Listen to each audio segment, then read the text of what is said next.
एक समय की बात है। एक घने और सुंदर जंगल के किनारे एक बड़ा सा बरगद का पेड़ था। उस पेड़ पर एक बहुत ही समझदार और चालाक कौवा रहता था, जिसका नाम था कालू। कालू कोई साधारण कौवा नहीं था। वह अपनी बुद्धि और सूझबूझ के लिए पूरे जंगल में मशहूर था। उसी जंगल के पास एक पुराना घर था, जहां एक लालची बिल्ली रहती थी। उसका नाम था बिल्ली मौसी। वह बहुत चालाक तो थी, लेकिन उससे भी ज्यादा लालची। उसे हमेशा स्वादिष्ट खाना खाने का लालच रहता था, और इसी लालच में वह कई बार मुसीबत में भी फंस जाती थी। एक दिन की बात है। सुबह सुबह कालू खाने की तलाश में जंगल के बाहर गया। थोड़ी देर बाद उसे एक रोटी का टुकड़ा मिला। वह बहुत खुश हुआ और उस रोटी को अपनी चोंच में दबाकर उड़ गया। उड़ते उड़ते वह वापस अपने बरगद के पेड़ पर आकर बैठ गया। उसी समय बिल्ली मौसी वहां से गुजर रही थी।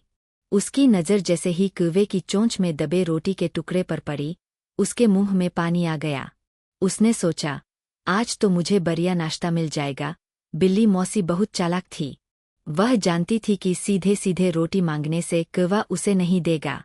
इसलिए उसने एक योजना बनाई। वह पेड़ के नीचे जाकर मीठी आवाज में बोली, अरे कालू भैया, आप तो आज बहुत ही सुंदर लग रहे हैं। आपकी काली चमकदार पंख तो मानो आसमान के बादलों जैसे है। कालू समझ गया कि बिल्ली उसकी तारीफ क्यों कर रही है।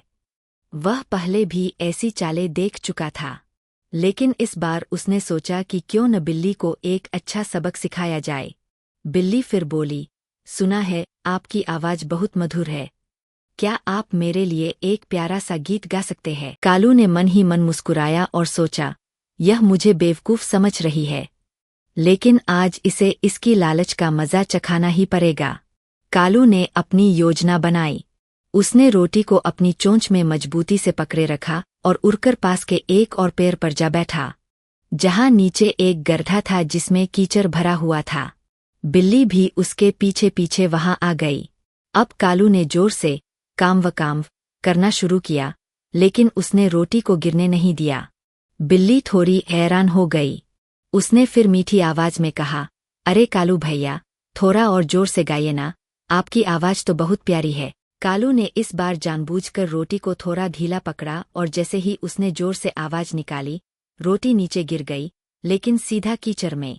बिल्ली ने जैसे ही रोटी गिरती देखी, वह तेजी से उसे लेने के लिए कूदी, लेकिन जैसे ही उसने रोटी उठाने की कोशिश की, उसका पैर फिसल गया और वह पूरी कीचड़ में गिर गई।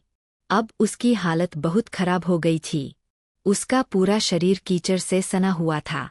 ऊपर बैठे कालू ने हंसते हुए कहा, बिल्ली मौसी, लालच का फल हमेशा बुरा होता है। अगर आप लालच नहीं करती, तो आज यह हालत नहीं होती। बिल्ली को अपनी गलती का एहसास हो गया। वह शर्मिंदा होकर बोली, कालू भैया, आपने सही कहा। मुझे अपनी लालच पर काबू रखना चाहिए था। कालू ने कहा, गलती करना बुरा नहीं है, लेकिन उससे सीख न लेना सबसे बड़ी गलती है। बिल्ली मौसी धीरे धीरे वहां से चली गई। उस दिन के बाद उसने कभी किसी को धोखा देने की कोशिश नहीं की। और कालू, वह अपनी समझदारी और चालाकी के कारण जंगल में और भी ज्यादा प्रसिद्ध हो गया। सीख: लालच और चालाकी का गलत इस्तेमाल हमेशा नुकसान देता है, जबकि समझदारी और धैर्य से हर समस्या का हल निकल सकता है।